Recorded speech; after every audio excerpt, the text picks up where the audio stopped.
Ekaristi adalah puncak dan sumber dari segala iman Kristiani kita. Saya kok merasa kurang sakral ketika roti, tetapi ia mengatakan inilah tubuh.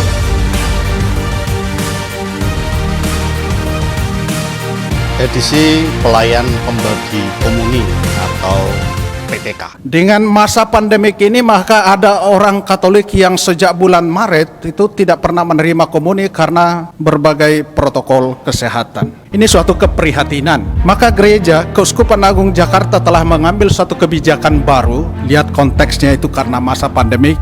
Dalam masa pandemik selalu mesti ada jalan keluar yang tidak menyalahi aturan dan tidak berbuat dosa. Itu juga penting. Maka ada kebijakan baru dari Keuskupan Jakarta bahwa mulai minggu depan umat yang belum sempat ikut misa offline tetapi dia sudah terima komuni, ini terutama menyangkut mereka yang di bawah komuni pertama sampai umur 18 tahun yang belum pernah boleh ke gereja, 59 tahun ke atas yang belum pernah ke gereja. Maka untuk mereka akan dibagikan komuni, tetapi petugas pelayan komuninya bukan dari prodiakon, tetapi dari anggota keluarga sendiri yang ada dalam batas umur 18 tahun sampai 59. Jadi setiap keluarga itu punya utusan satu orang dan sudah menerima sakramen inisiasi penuh. Baptis tentu saja, Ekaristi, dan satu lagi sakramen penguatan.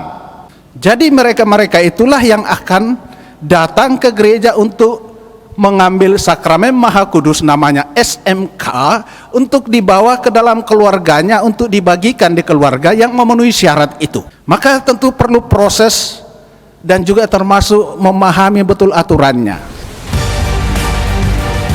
Kita akan menjawab beberapa pertanyaan sebagai semacam evaluasi atas praktek pembagian komuni untuk keluarga-keluarga, untuk mereka yang benar-benar tidak punya kesempatan untuk menerima sakramen Maha Kudus itu secara langsung di dalam Ekaristi. Berkah dalam, selamat pagi Bapak Heru dengan para romo. Saya Andreas, ingin bertanya untuk memperdalam iman Katolik. Apakah misa streaming sama dengan misa secara langsung? Demikian, terima kasih. Dari untuk apa misa streaming itu dulu? Jadi misa streaming itu diadakan agar umat beriman terlibat aktif di dalam Ekaristi meskipun mereka itu dari rumah. Sehingga penyelenggaraan ini pertama-tama adalah untuk mereka yang sungguh-sungguh tidak bisa hadir dan mengikuti Ekaristi, tidak punya kesempatan untuk ikut Ekaristi secara langsung.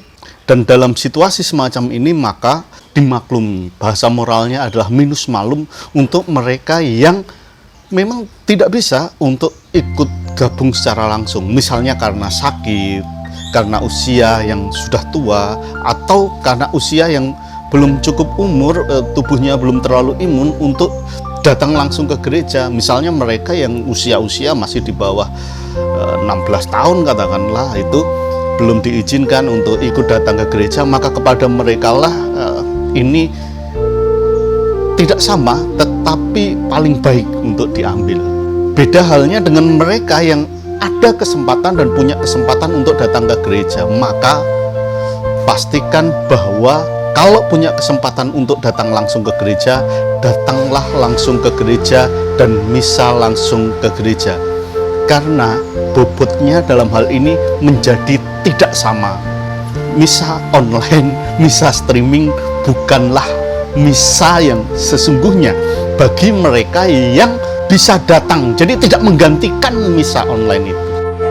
Jadi misalnya karena malas misalnya, atau karena lagi jalan-jalan keluar kota, atau saya sengaja pergi keluar kota, atau nanti bisa misa online, apalagi banyak pilihannya, bisa misa di misalnya saya mungkin misalnya bahasa Jawa yang lebih nges gitu, ambil channel YouTube yang di Jawa, nggak bisa kita bisa pilih-pilih yang semacam itu.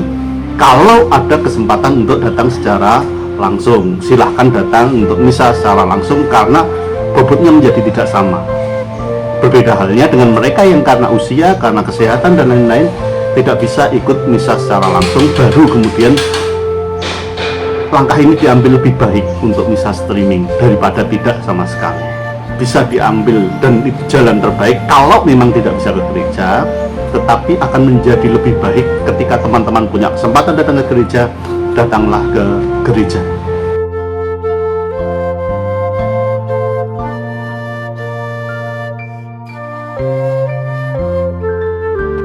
Saya Adrianus mau bertanya untuk memperdalam, apakah setiap misa wajib untuk menerima komuni?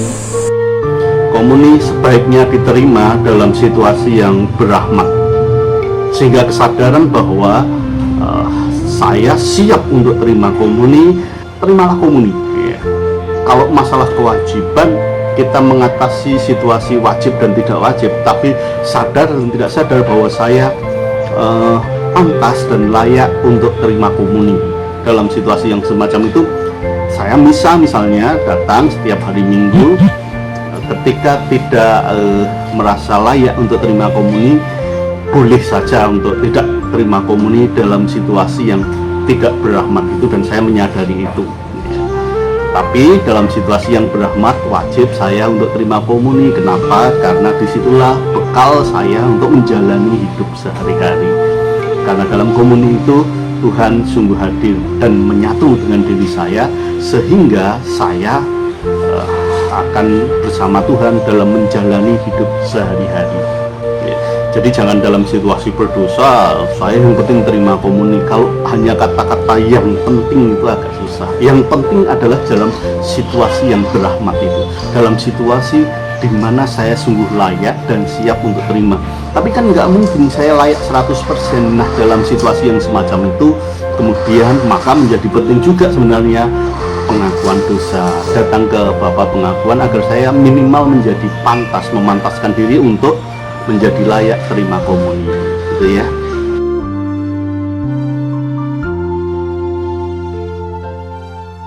Saya Rifan lagi. Apakah awam boleh membagikan komuni? Kalau ada keluarga merasa, wah ini kan pelecehan ekaristi, masa ekaristi diterima dari tangan anggota keluarga saya yang tidak ditabiskan? Ya tidak ada pelecehan di situ, di mana pelecehannya toh? Apalagi banyak ada petisi berlangsung, kalau ekaristi kita terima dari bukan orang ditabiskan, itu dosa sakralegi. Dari mana itu ajaran itu? Tidak ada ajaran gereja begitu. Itu dikatakan oleh 1-2 orang, mungkin dia seorang santo atau siapa, tetapi bukan ajaran resmi gereja. Maka jangan baca ini dan itu, oh itu pernyataan santo secara pribadi lalu dianggap sebagai ajaran gereja. Di sini Keuskupan Agung Jakarta tidak melawan ajaran gereja. Poinnya adalah ekaristi yang kita dibawa ke lingkungan memang mesti kita perlakukan dengan sebaik-baik mungkin. Jangan sampai terjadi pelecehan terhadap sakramen Maha Kudus itu. Kita belajar dari pengalaman tahun 260 sampai 273 ada seorang santo namanya Tarsisius, yang banyak menjadi nama baptis juga, Santo Tarsisius. Dia adalah seorang awam. Suatu ketika dia membawa roti, hosti suci, untuk dibagikan kepada jemaat yang di rumah. Lalu ketahuan bahwa dia membawa roti, lalu yang terjadi dia kemudian ketahuan bahwa membawa hosti dan ketahuan bahwa dia orang Kristen dan kemudian dia dibunuh. Nah, dia menjadi martir ketika membawa komuni suci itu ke rumah orang-orang. Nah, dalam arti ini kemudian kita melihat dalam sejarah memang komuni suci boleh dibawakan dan dibagikan oleh seorang awam dalam prakteknya, dalam tradisinya. Tapi kalau ada keluarga merasa, kami tidak siap secara keluarga atau pribadi untuk datang ke gereja mengambil sakramen Maha Kudus karena keyakinan pribadi bahwa saya lebih baik terima dari tangan Romo, monggo silahkan, itu keyakinan pribadi. Tapi jangan anggap keluarga lain itu berdosa karena terima komuni dari orang yang tidak ditabiskan. Nah, itu poinnya. Jangan kita memutlakkan satu cara bahwa inilah cara yang benar dan yang cara itu salah. Poinnya tetap mesti kita perhatikan penghormatan yang pantas untuk sakramen Ekaristi. Jadi kita tahu bahwa gereja itu selain berpegang pada kitab suci juga berpegang pada tradisi, dan tradisi itu menjadi semacam contoh bagaimana kita ambil keputusan di zaman sekarang. Situasinya berbeda dengan zaman Tarsisius ketika orang ketahuan Kristen kemudian dibunuh ya, tetapi situasinya sekarang adalah situasi pandemi.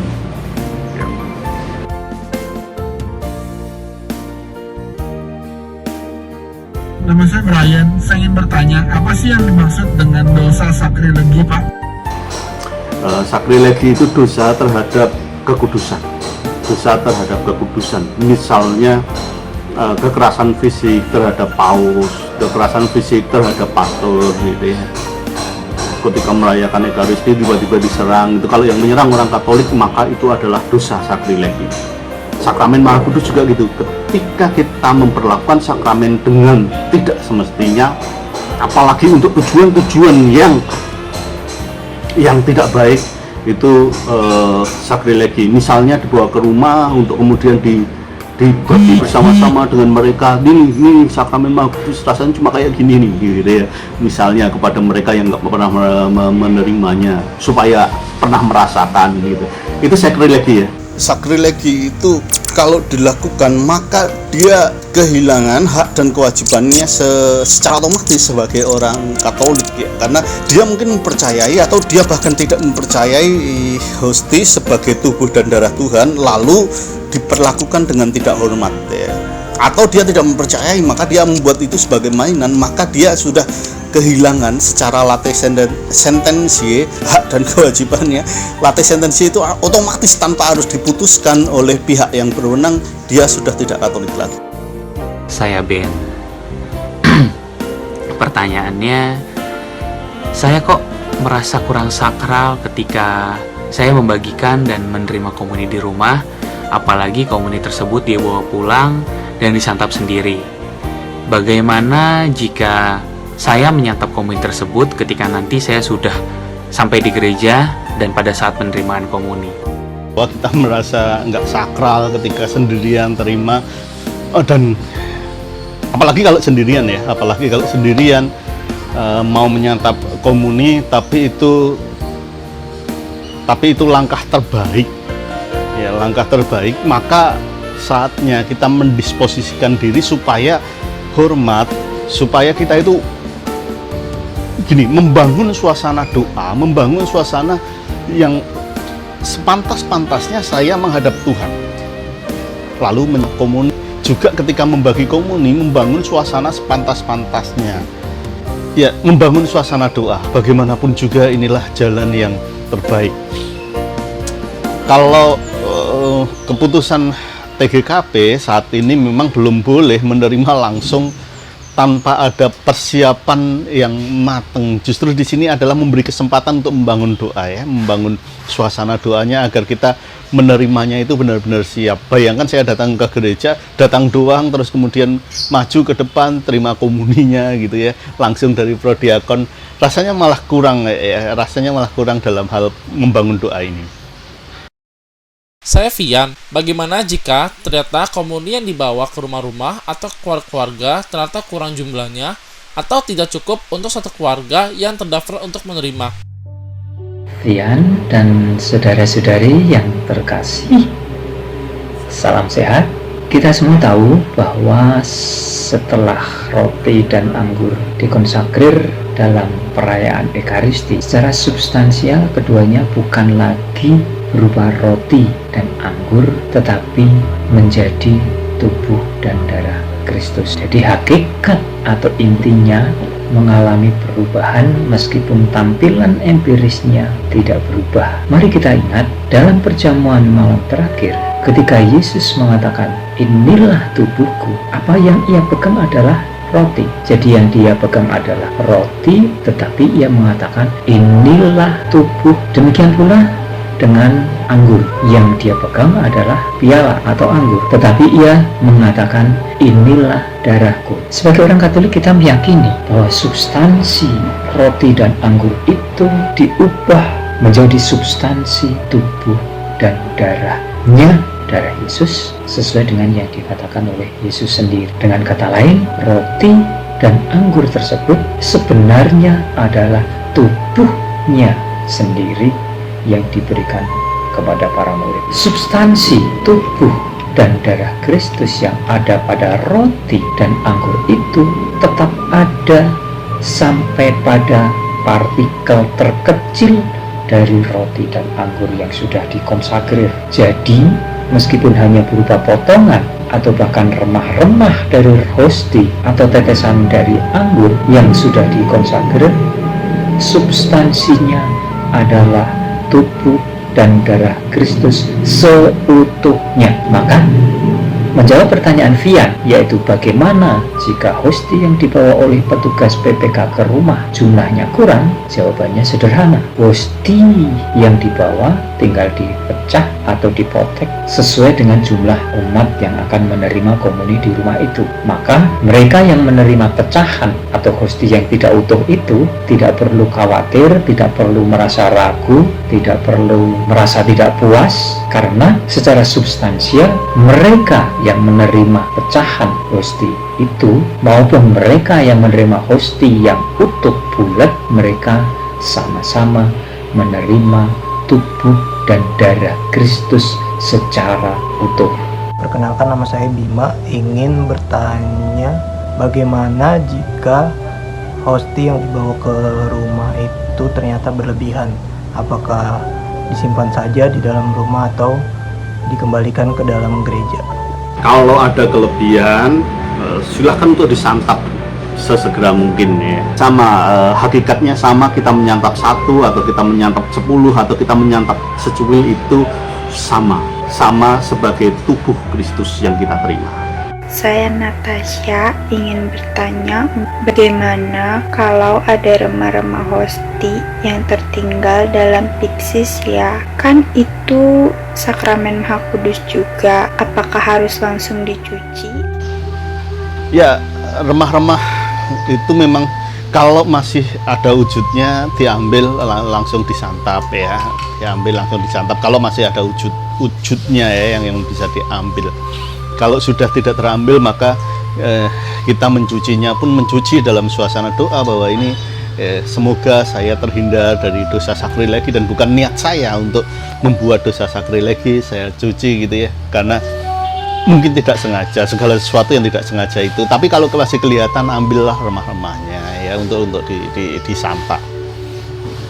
Ini juga terjadi mengapa kalau Romo itu habis mecah-mecah kemudian dikasih air, kemudian diminum, supaya bahkan remah-remahnya sampai partikel yang terkecilnya, bahasanya Pak Wawan tadi ya, itu tersantap oleh kita ya.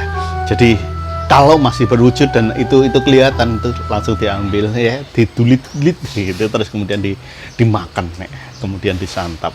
Suasananya masih suasana doa. Perkenalkan, nama saya Juni Lestari, saya biasa dipanggil Yudi. Bagaimana kalau saya mengantar komuni ke rumah umat, tetapi umat tersebut tidak ada di rumah atau ada kepentingan mendadak?